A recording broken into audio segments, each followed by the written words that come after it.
Okay, today I'm going to show you how to use a bolus gun and give your goats a copper bolus, or any kind of bolus really. I've tried different techniques. When I first got goats, I was afraid to use the bolus gun. I was afraid I was going to put it down the wrong pipe or something inside, and I was going to accidentally get it in their windpipe, or I was going to have an issue. But I never have. I've never caused a choking problem with any goat. It's pretty easy if you just put it in their mouth, and you don't want to just stop at their mouth. You want to put it all the way to the back of their throat, and then push the plunger. 9 times out of 10, it just goes right down. They don't like it, but then, medicine is never fun. So, like I said, we give copper boluses. We give them once a year. To most goats, that's enough. Sometimes we'll have an occasional goat. Seems like it's usually a buck that needs it twice a year. I use the 12.5 gram calf boluses. I found that if I use the boluses that are more formulated for goats, I think they're 4 gram. It's just not enough for us here in the Midwest in Indiana. So this is in addition to their free choice minerals that also have copper.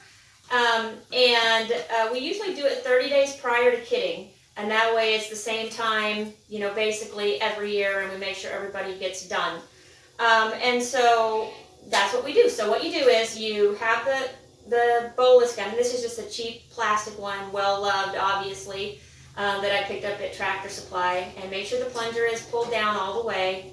Then you just put the bolus in it, kind of firmly put it in there. It's not going to come out unless you push the plunger. And then once you get it all the way in the back of the goat's throat, that's when you want to push the plunger.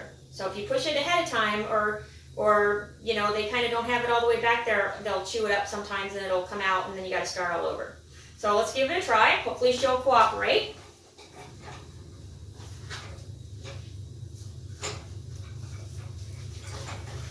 I know, nobody likes it.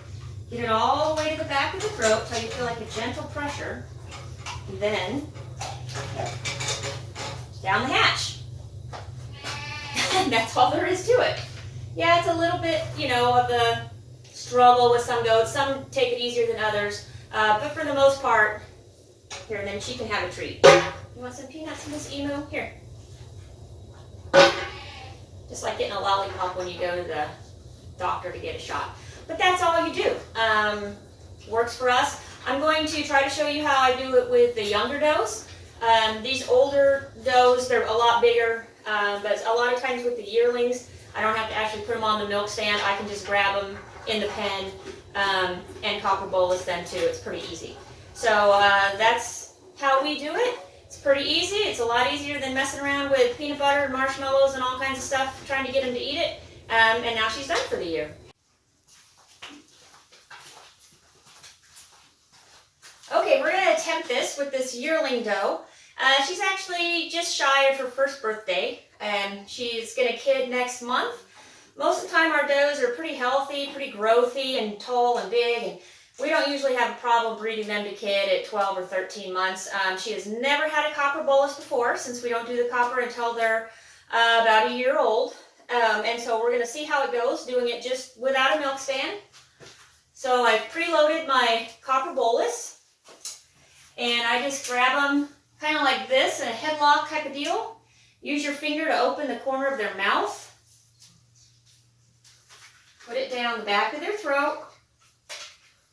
And then when you feel that gentle resistance, done. That's all there is to it. So especially the young ones, they don't know what's coming. They don't know that they're not going to like it. And then I give them a little treat if they want it. I use these raw peanuts. Most of them like them. You don't want a treat? Okay, she doesn't want a treat.